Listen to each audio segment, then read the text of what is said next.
This is part two in a four-part series on working with chronic illness. We're going to talk about work accommodations you can ask for in the office.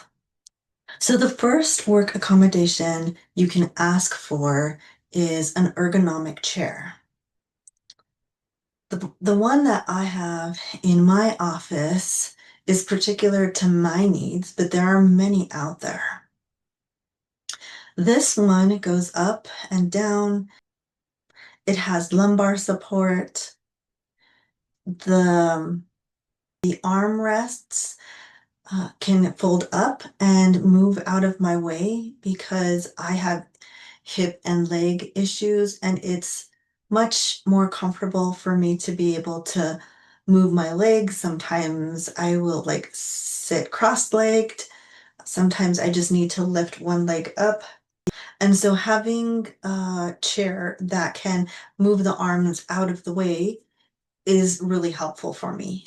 However, in my home office, it's a little bit different type of chair that I use, and the armrests go up and down, and they're always cushioned because that makes things more comfortable. So, depending on what your needs are, you can do some research and find the perfect ergonomic chair for yourself. The second thing to ask for is a standing desk.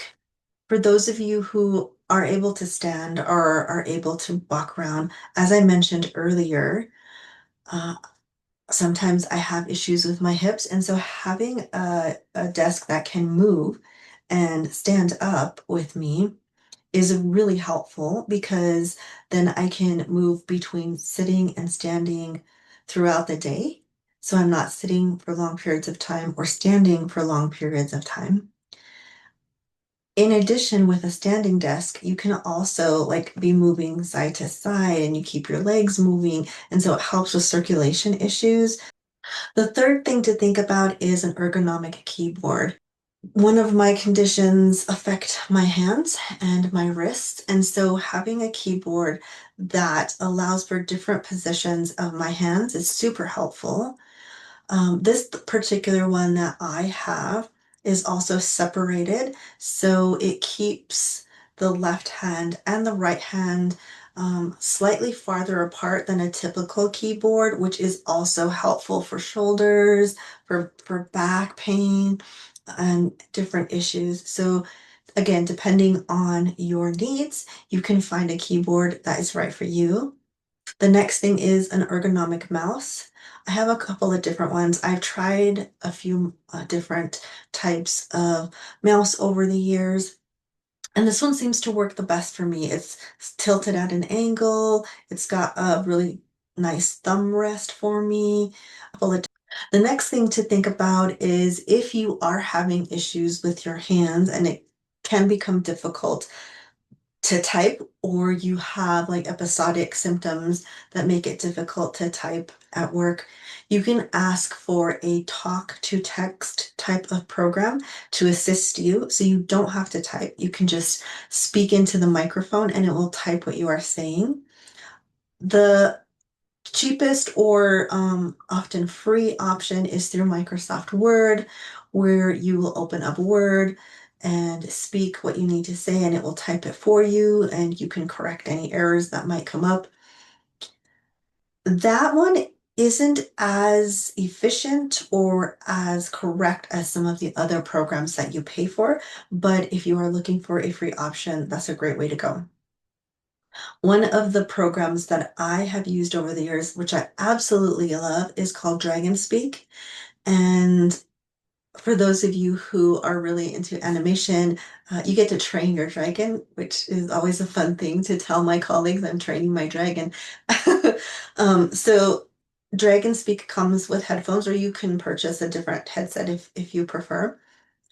And you install the program on your computer, and it takes you through a series of prompts that you read out loud to help train your dragon so that it can recognize your voice and more accurately type out what you are saying, and it gets used to how you say things. And so I love Dragon Speak. It's one of the best programs I've used over the years. And so I highly recommend that one, but there are others out there that are a little less expensive. Another thing to think about is a lamp. Sometimes lighting isn't something we always think about, but when you have sensitivity to light, having an adjustable lamp is so important.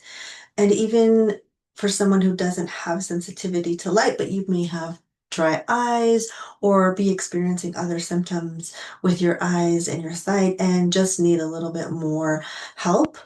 So I have two different lamps that I use. I have one at my home office, which I'll show you, and I have one at my work office. It offers different types of lighting, so different colors. It also offers different brightness, so it goes from very dim to very bright. And it is adjustable, so it goes up and down, and you can turn it in different directions. The one I have in my home office is very similar. Let me show that to you. Okay, so this is what it looks like. And the top swivels.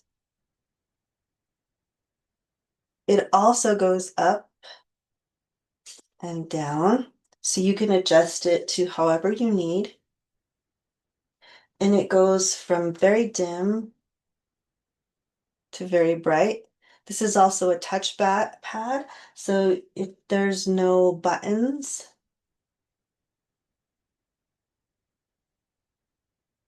I really like this one. I've used many different ones over the years. The only thing that I kind of wish this one did is change the color of the light, like my work office does, but I find this one to be very sufficient. One of the other things to think about is a blue light blocker for your monitor to block the different types of lights that you don't want adjusting your eyesight or impacting your eyesight. So I'll show you the one that I use. I have a large monitor in my work office, and so this is the size I have to cover that monitor. My home office monitor is slightly smaller, but it's the same type of monitor cover that I use. And I find that it soothes my eyes and is helpful to just stay looking at a monitor for a little bit longer than what I would normally use. I also have a blue light blocker in my glasses that I wear at work. In addition to these ones have an FL41 lens. So it's kind of a pink tint. I don't know if you can tell, but you can get that prescription from your eye doctor. So if you ask him for an FL41 lens, that one is specifically to assist with reducing the number of migraines. If you're a person who suffers from migraines, then I have found this to be extremely helpful, and it has assisted in me working for a few years longer than what I normally would have been able to.